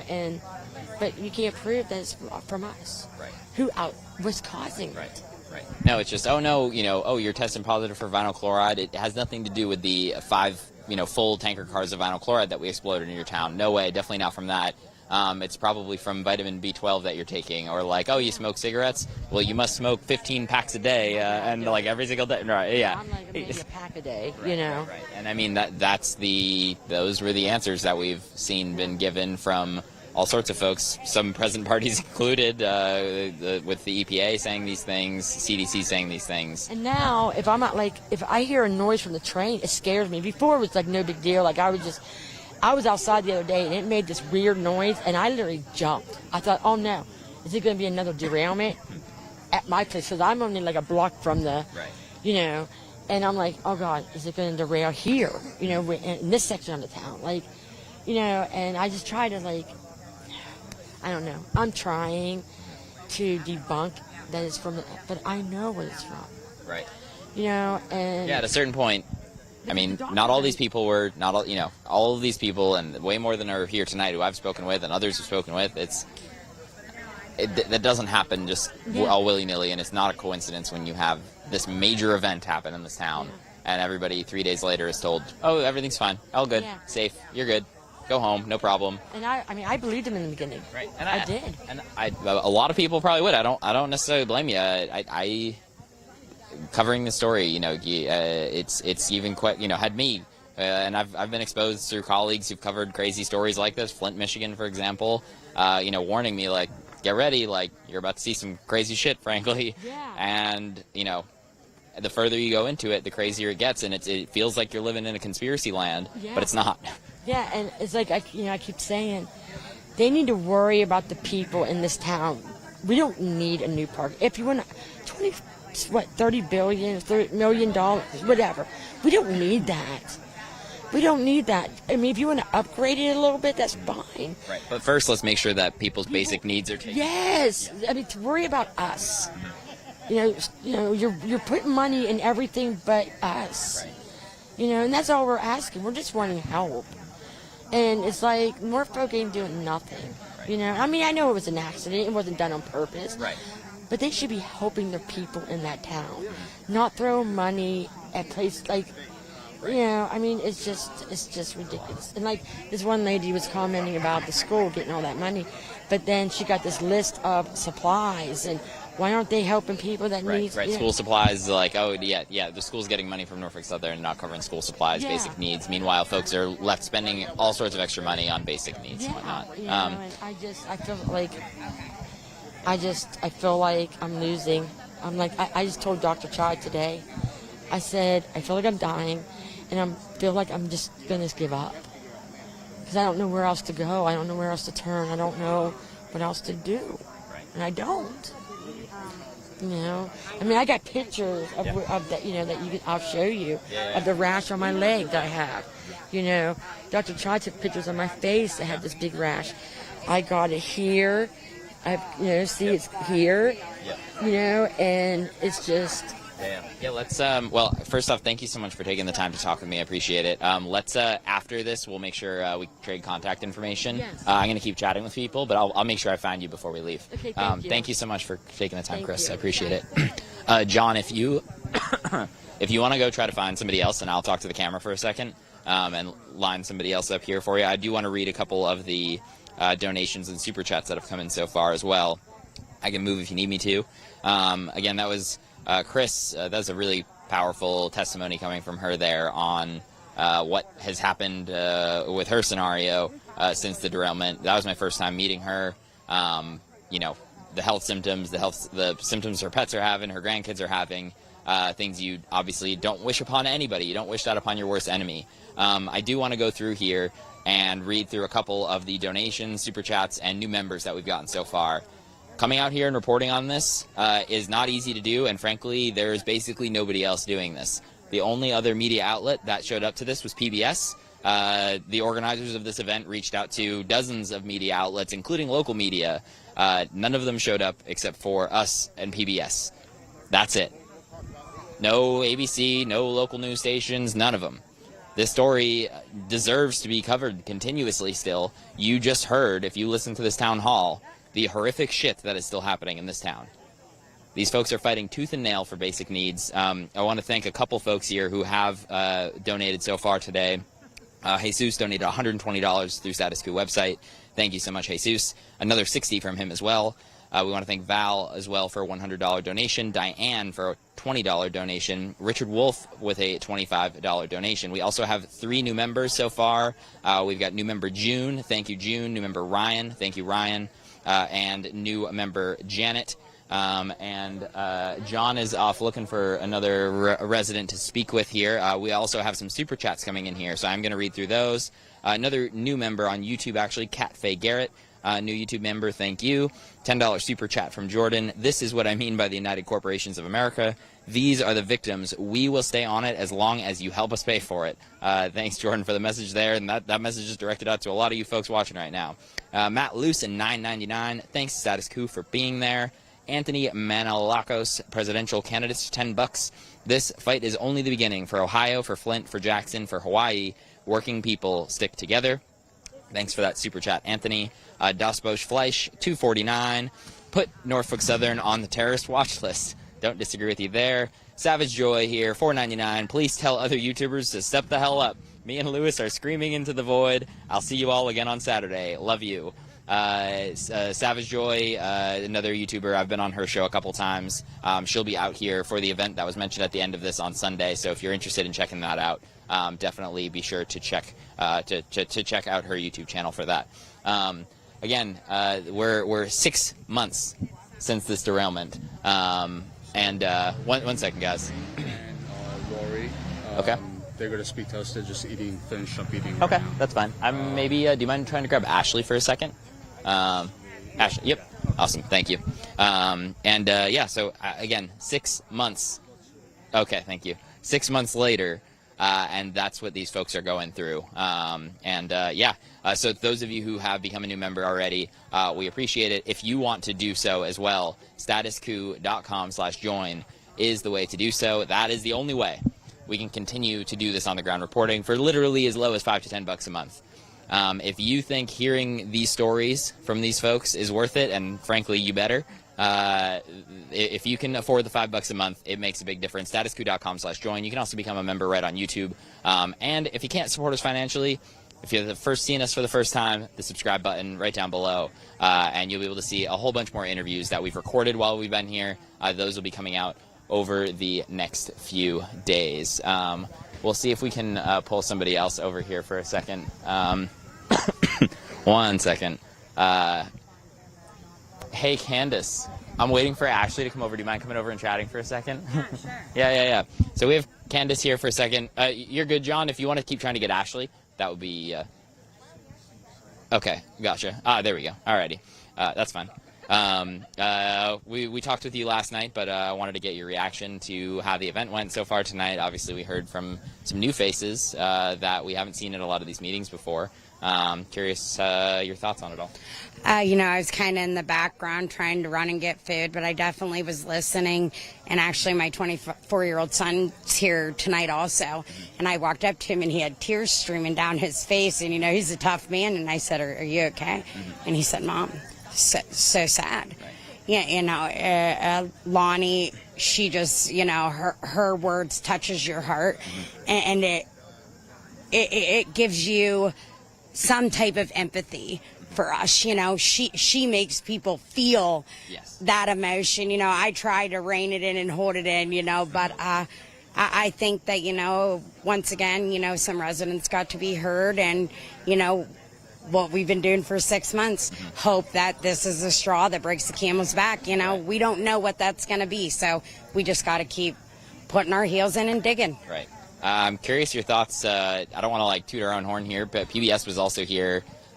You all reached out to a bunch of other media outlets. I was honestly surprised to not see any. Glad PBS is here. That's why we're giving them the props for being here too. But got confirmation from a few, and I think you don't give me confirmation that you're coming and then not show up. It's just another thing about going along with the narrative that everything's all good and dandy. And, they say there isn't any unmet needs, people aren't suffering. It's because nobody wants to come and hear the truth. Right. And what you heard tonight here is the truth.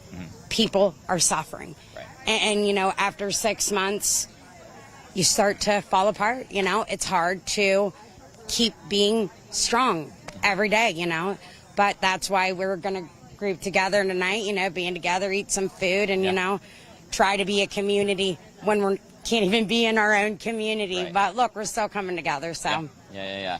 I won't take too much time. We talked a whole bunch last night. Candace, good to see you again. Yeah, and, sure. Yeah. Thank you. Thanks, Candace. We're going to continue to try to get a couple other residents here. Folks are eating dinner, so we don't want to bother too many people, but we'll see if we can steal Ashley for a second. What was that? We'll get I'll get there in a second. We're going to try to get Ashley over here. Ashley is the resident who actually put the event together, and she's coming over right now. So stay tuned here. Ashley, thanks for coming on over. We are live. So okay. First off, you put this event together here today. What are your thoughts on how it went? Success, thoughts in general? I think it's good, and I'm glad that a business owner, she said she came and spoke as a community member, which we all are, but I am so glad that she came to actually voice that, because a lot of people have a misconception that some people are getting help, some people aren't. And after I went and sat in on the meeting with Congressman Johnson, that was an eye-opener. So I'm even in town, and I didn't know that they were having issues where someone had to take a mortgage out on their home to make sure that they can have their business. Right. So that really prompted me to get all the comments and all the people that are saying things that have that voice to see if they want to talk again. Because now everyone's really vocal. They're seeing, hey, those issues that person talked about, they didn't go away. It's not stress. I'm having tingling, numbness in half of my body. There's more to it. We need more help. We need more cleaning, and we need to have our voice and take control of it. Yeah, absolutely. I mean, even I just spoke with Chris, who was sitting in the front row here earlier. That was my first time meeting her, and when we were talking just now, she said to me, she's like, in the beginning, I wasn't sick, and she was like, I was almost on the side of Norfolk Southern's doing what they can. I'm fine, but she was like, then April came around, and I started noticing, whoa, I'm starting to now get these same symptoms that other people are talking about, and it really changed her tune. That's kind of been a theme in town of the people who aren't sick maybe are not really worried about this. They're telling everybody to move on because they don't necessarily understand. But it's interesting, speaking with her and hearing that transition is maybe I didn't necessarily have physical symptoms right away, but now I am. Yeah, and that's something that I spoke with Melissa May about, and the weather and the change in weather and how cold suppresses it. Melissa May is from Flint, so that Flint, Michigan, and even some of the symptoms she has in her area kind of are lining up with some of the things that we have too, which they're saying VOCs. Everything's clean of VOCs, but can we get a test for heavy metal toxicity in people? Can we get a test in our homes for heavy metals? What about dioxin? Something else is causing this if they've dissipated.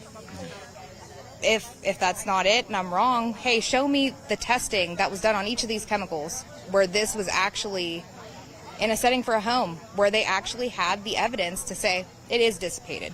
They haven't done the test. My home's never been tested by them. Right. And a lot of other people. Right. Yeah, and I mean, I've spoken with more than a handful of residents on this trip alone who have asked the EPA for testing of some sort, and they've all been told no. If I get a chance to try to speak with one of them, I will, although I will say that one of the EPA representatives did come over and introduce himself, but he said that he was not interested in speaking on camera, but he would talk to me afterwards. We'll see. Maybe I'll try one last stab at it, but, you know, the EPA is telling these folks, no. You can't get a test. It doesn't make any sense. The EPA 100% has the resources to do tests. You're telling me they can't do a couple extra tests when somebody asks for it?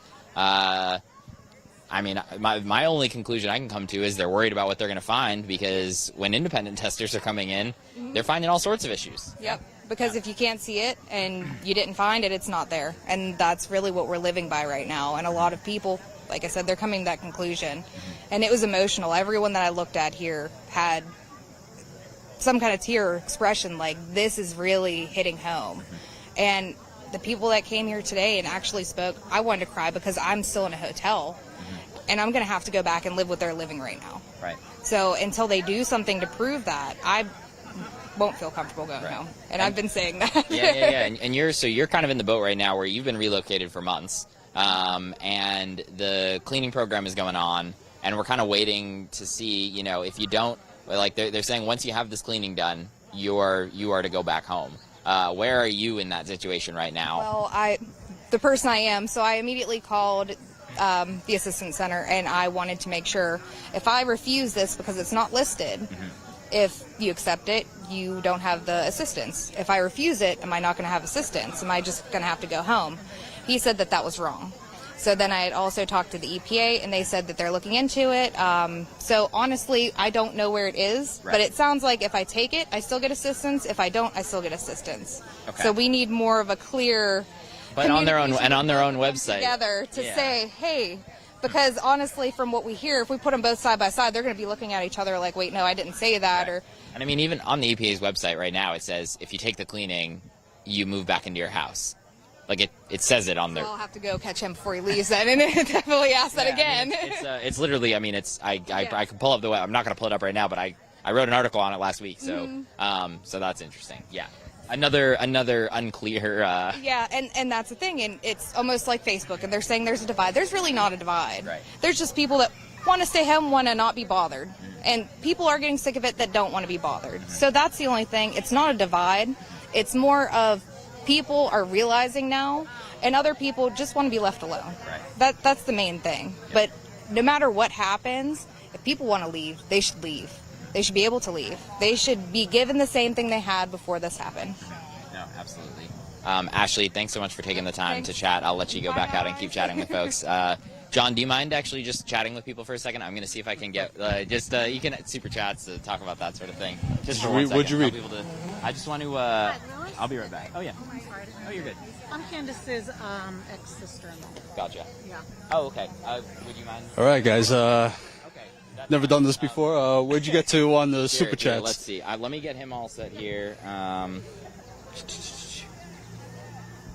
I think I did go through all of them. You should tell people to push membership a little bit. I'll be right. All right, guys. Back. If you're not a member, become a member. StatusCoup.com/join. Only $5 to $10 a month. And if you haven't already, hit the like button. You can share the stream. I'm sure Colin will split this up into clips and post separate clips on YouTube and Twitter. Let's see if we can get anybody else to come and talk to us.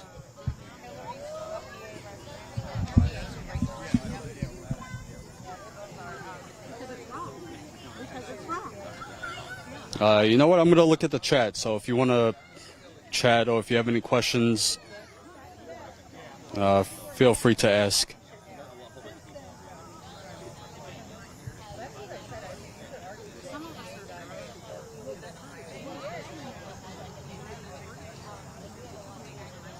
Hey, thanks, Chris.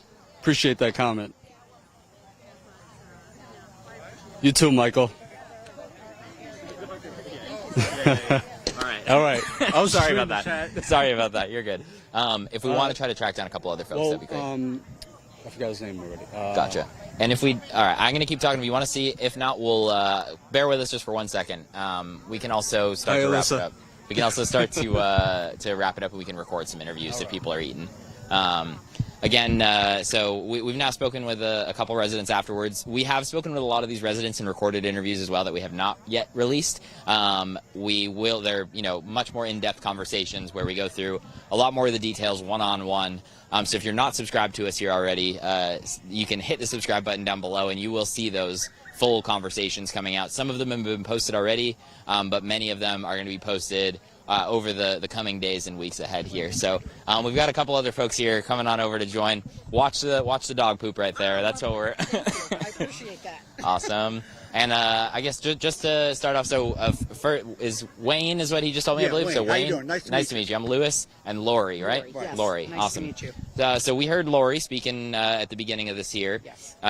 You all live right over the state line in Darlington. Right. I'm curious to hear a little bit more. You don't have to go through your whole spiel again. The folks here have seen it, but we're now 6 months out. I'm curious to ask a little bit more about what has been the top concerns for you now at this point. What are the issues that you're still dealing with at this point in time?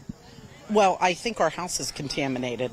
Our grandchildren have been staying with us for the summer, and they have been suffering a lot of different symptoms that we had when this happened. Right. If we go away, we're fine. We come home, it all comes back, So we know that there has to be some level of contamination in our home. And so they're still experiencing some of them now, even. Yes. And I guess, do you mind going into some of the symptoms that they're experiencing? Upper respiratory, sore throats, stomach aches, a lot of sinus issues, the funny taste in your mouth, the metallic taste in your mouth, the burning lips. Still having them. Right. So do I. I still have them too. Yeah. Yeah. And I mean, personally, we heard from Lori on stage. I guess, what sort of symptoms were you experiencing throughout this? Well, I don't know if Norfolk Southern had anything to do with it, but I got breast cancer. I lived in that house for 25 years. Now, the research that I did, vinyl chloride, extended exposure to that will expedite the cancer. So, I don't know. Right. After that, I've had, besides going through all that, Right. I've had, dry mouth, eyes are irritated, sinus problems, headaches, nauseated. Rashes, yeah. I'm still sporting a few right now, and it's just been a living hell. That's what I'm so worried about our kids. Yeah. I'm really worried about our grandkids, because when we go, we want to give the house to them. Right. What are we giving them? A death sentence? We'll have a better idea after oncology will do genetic testing on both him and our daughter to see if they have the gene, because there is no history that we can detect in his family, both mother and father's side, of any breast cancer. No siblings with it, parents didn't have it, aunts, uncles. So, we're curious to see if that gene shows up, because that will be I think that will be the catalyst. Right. That'll be the answer that we're looking for. Out, right? Yeah. And I mean, I would love to keep talking, but I want to stay in touch afterwards too, to maybe be able to continue to do that. But please do. So you're over the line in Darlington. Yes. That essentially means, and correct me if I'm wrong, you haven't gotten any Nothing. assistance from Norfolk Southern. No one from the EPA is coming and knocking on your door. No. We fought to get our water tested. And then to get our soil tested, I actually crashed a business meeting at our fire hall that the governor was at, and spoke to the governor and explained our situation to him, and his office did contact the EPA, and they did come out and test our soil, but we haven't gotten those results back yet either. Right. That's back 2 months ago, Yeah. the 15th. Gotcha. Yeah. So it's been a while now Yes. since Been a you've heard while. it. Yeah. And I mean, some of the stuff does take a while. I mean, that doesn't necessarily, but 2 months is a while. I'll be curious to hear what ends up happening. And you shouldn't have to speak to the governor No. to I be able to shouldn't. get a I know. to be able to get Exactly. a soil test. Yeah. He did this. He heard everything we had. He did. I spoke to him as well. Yes. He did listen to everybody. Yeah. And he I'll did give that to him. contact them. This I is- was He did. surprised. Josh Shapiro. Yes. Shapiro, yes. Yes, Yeah. and I was surprised. And the gentleman from the EPA did tell me, he said, that is the first time we've ever had the governor's office contact us to do a soil test. Yeah. Yeah. So, and I told him, I said, but you know what? You have to do what you have to do. All my phone calls, all my emails go unanswered. So I'm going to do what I have to do. Yeah. And I mean, I'm glad you all got your soil sample at least taken. Yeah. We'll see what it ends up being. It's frustrating to me though, I mean, Shelby Walker was here earlier today. I don't know if you know her, but Yes, she lives, I do. she's one of the 5 closest houses Yes. to where this happened. In her backyard, she basically had some of the train cars leaning up against her property line for a couple days, or more than a couple days, couple weeks after this happened. She cannot get a soil test in her yard from the EPA. Isn't that They won't do it. Isn't that strange? That's so strange. Because they know what they're going to find. I'm sorry. It took almost 6 months to get our water test back. Okay, so we were told that they had to get the verbiage right. They had to get how they were explaining it correct.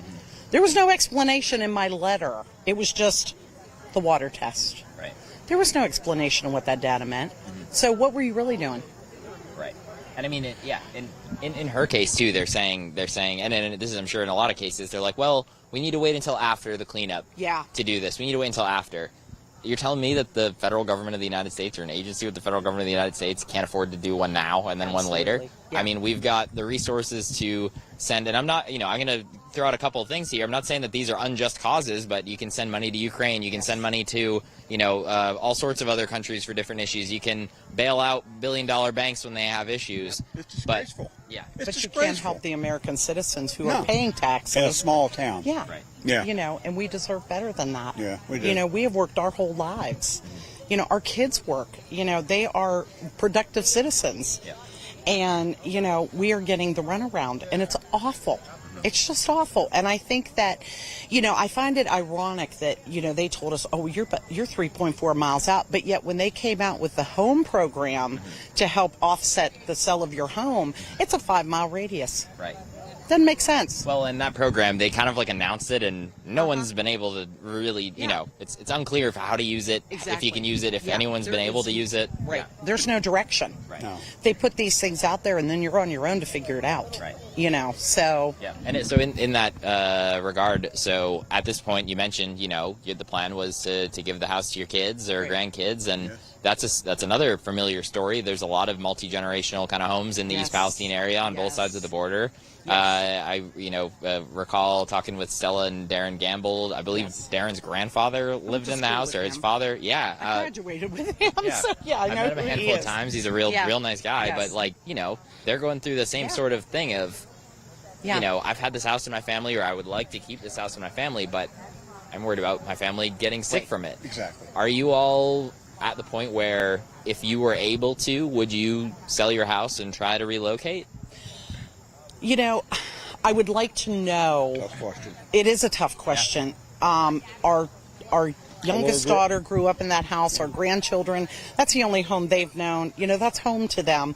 My concern is getting it tested first. Is there something we can do to remediate that?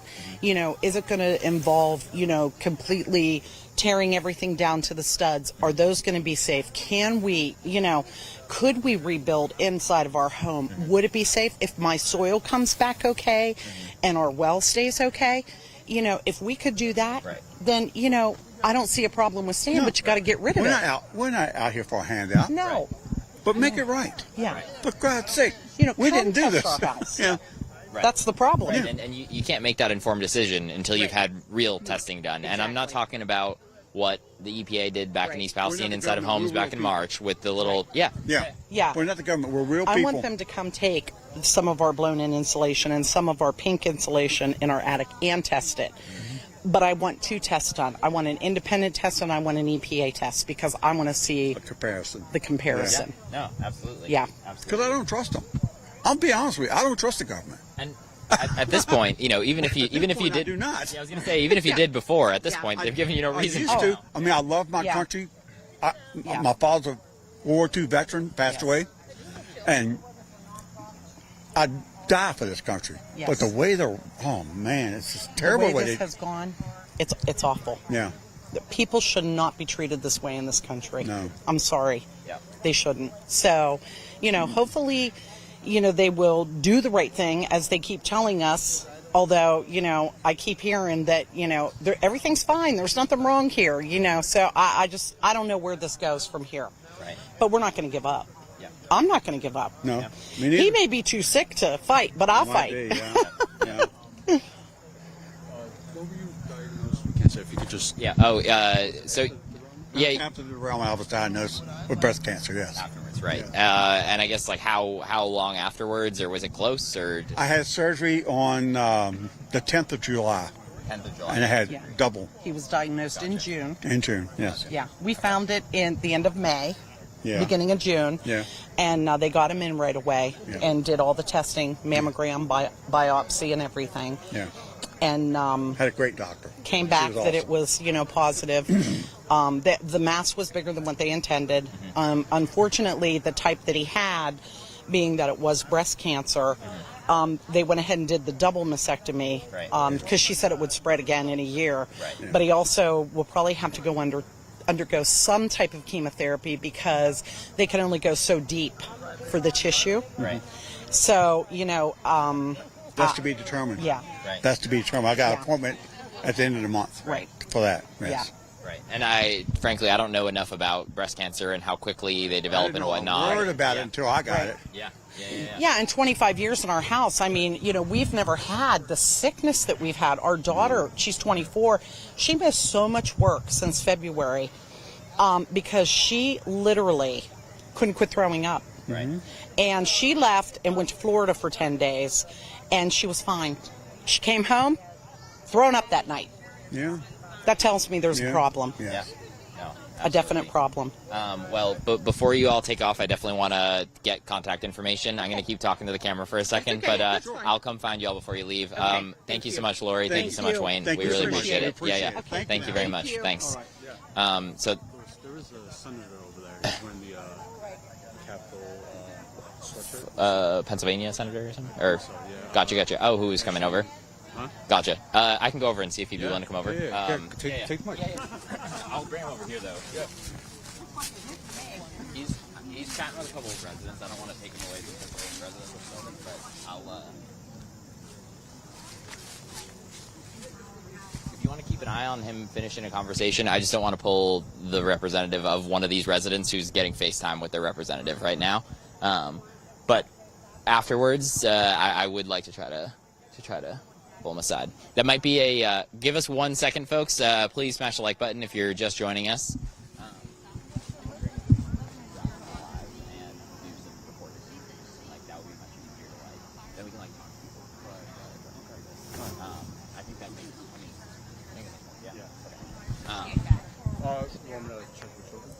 No, it's fine.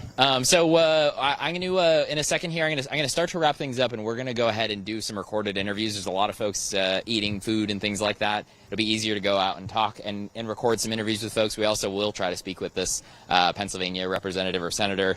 But again, I don't want to pull him away from a conversation with one of his constituents who's probably, hopefully, getting some actual help here. But we'll try to get that conversation.